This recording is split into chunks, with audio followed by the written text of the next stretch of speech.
Hello दोस्तों, कैसे हो आप लोग। आज हम हिंदी के क्वेश्चंस करने वाले हैं और सब्जेक्ट स्पेसिफिक में आपके क्वेश्चंस आते हैं और आपके सिलेबस में भी हैं। तो यहाँ पे आपका क्वेश्चन नंबर 81 है।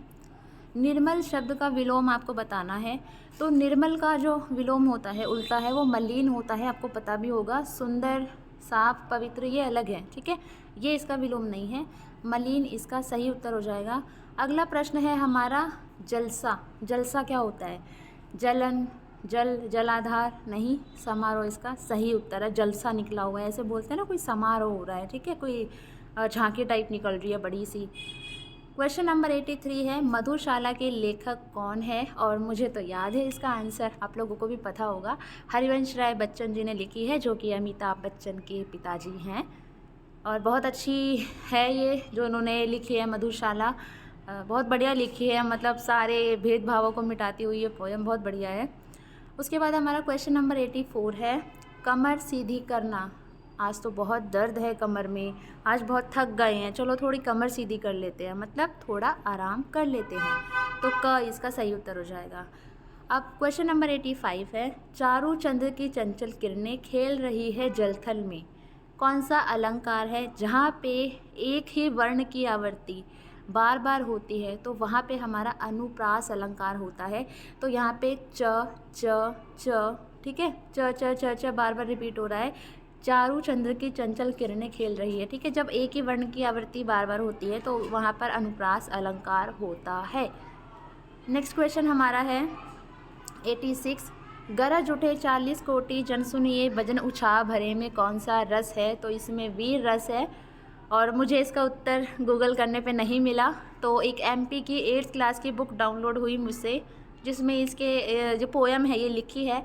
और ये पोएम स्वतंत्रता आंदोलन से संबंधित है, जिसमें मोटिवेट किया गया है बच्चों को कि उठ खड़े हो। तो इस तरीके से मैंने इसका आंसर निकाला कि वीर रस इसका आंसर आएगा। क्वेश्चन नंबर 87 है, उज्ज्वल का संधि विच्छेद कीजिए। और मुझे लगता है ये बहुत ही फेवरेट क्वेश्चन होता है और बार बार आता है।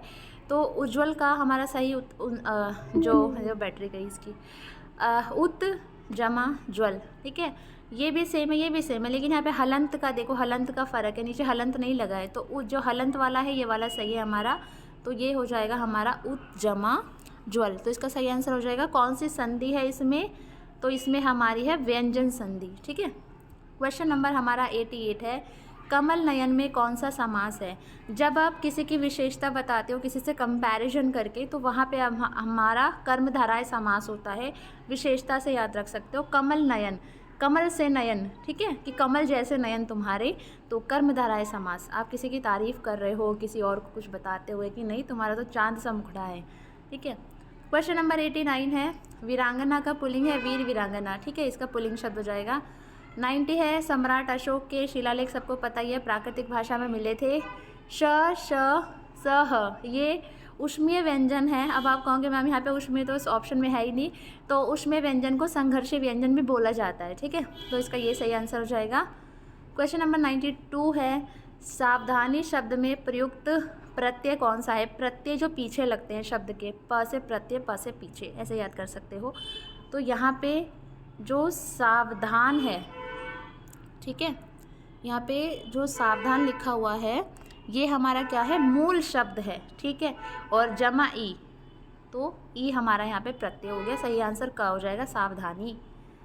संस्कृत के ऐसे शब्द जो हम एज इट इज़ यूज़ करते हैं हिंदी में, उनको हम तत्सम कहते हैं। और इसको जो मैंने अपने ट्रिक से याद किया हुआ है वो है तत्सम। सम मतलब समान, एक जैसा। तो यानी कि संस्कृत के वही वर्ड हम हिंदी में भी ऐसे यूज़ करते हैं, तो उनको हम तत्सम बोलते हैं। और जिनको चेंज करके यूज़ करते हैं उनको हम तद्भव बोलते हैं, ठीक है। क्वेश्चन नंबर 94 है, वृक्ष पर पक्षी बैठे हैं, इस वाक्य में पर कौन सा कारक है? तो सबको पता होगा, कर्ता नहीं है, कर्म को कारण से, ये सब बचपन से पढ़ते आ रहे हैं। तो इसका जो उत्तर हो जाएगा हमारा वो हो जाएगा अधिकरण। क्वेश्चन नंबर हमारा 95 है, रामचरितमानस किस भाषा में लिखा गया? तो अवधी भाषा में लिखा गया। सर्वश्रेष्ठ रस किसे माना जाता है? तो श्रृंगार रस को सर्वश्रेष्ठ रस माना जाता है। संविधान के किस अनुच्छेद में देवनागरी लिपि में लिखित हिंदी को राजभाषा घोषित किया गया? तो ये है 343, इसका सही आंसर है, आर्टिकल 343 क्वेश्चन नंबर 98 है, कमल का समानार्थी शब्द क्या है। ये क्वेश्चन मुझे ऑप्शन सारे कन्फ्यूजिंग लग रहे हैं, मुझे ठीक से आंसर नहीं पता चल पाया इसका। तो अगर किसी को पता है तो प्लीज़ कमेंट करना। रजनी मतलब रात होता है, विभावरी मतलब भी रात होता है, भामिनी मतलब बेटी लड़की, इसका पर्यायवाची होता है। लेकिन जो पारिजात है ये जैस्मिन के फूलों का वृक्ष होता है, उसको बोलते हैं, ठीक है। तो एक तरीके से अगर हम ऑप्शन की तरफ जाएँ सभी के अकॉर्डिंग तो पारिजात आएगा। पारिजात जो फूल होता है, किसी तरीके का वृक्ष होता है किसी फूल का, ठीक है। जैस्मिन आप लगा सकते हो, गूगल करने पे मुझे यही मिला। तो अभी समानार्थी के प्रपेक्ष में देखो तो आप फिर यही उत्तर इसका सही जाता है। बाकी आपकी क्या राय है, आप लोग मुझे कमेंट कर सकते हैं। चारु शब्द की शुद्ध भावनात्मक संज्ञा क्या है, ये आपको मुझे बताना है। तो क्वेश्चन नंबर हमारा 99 का आंसर है चारूपन, चारुताई, चारू या चारुतस, ठीक है। तो इसमें मुझे बहुत कन्फ्यूजन है मुझे कन्फ्यूजन थी और मैंने गूगल किया तो नहीं मिल रहा है इसका आंसर। किसी को पता है तो ज़रूर बताना। बट जहाँ तक मुझे लगता है, जैसे मैं भाववाचक संज्ञा और भी शब्दों की हम बनाते हैं, तो आई थिंक चारूपन हो सकता है।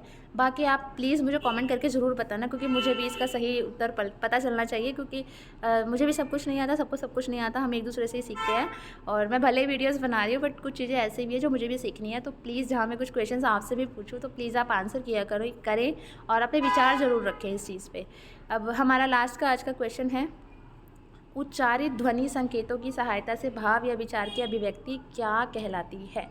तो आप अपने भाव विचार जो कैसे अभिव्यक्ति करते हो, कैसे आप उसको एक्सप्रेस करते हो, तो आप भाषा के माध्यम से करते हो। तो ये हमारे 20 क्वेश्चंस थे हिंदी के और होप ये आपके लिए हेल्पफुल रहेंगे। So thank you.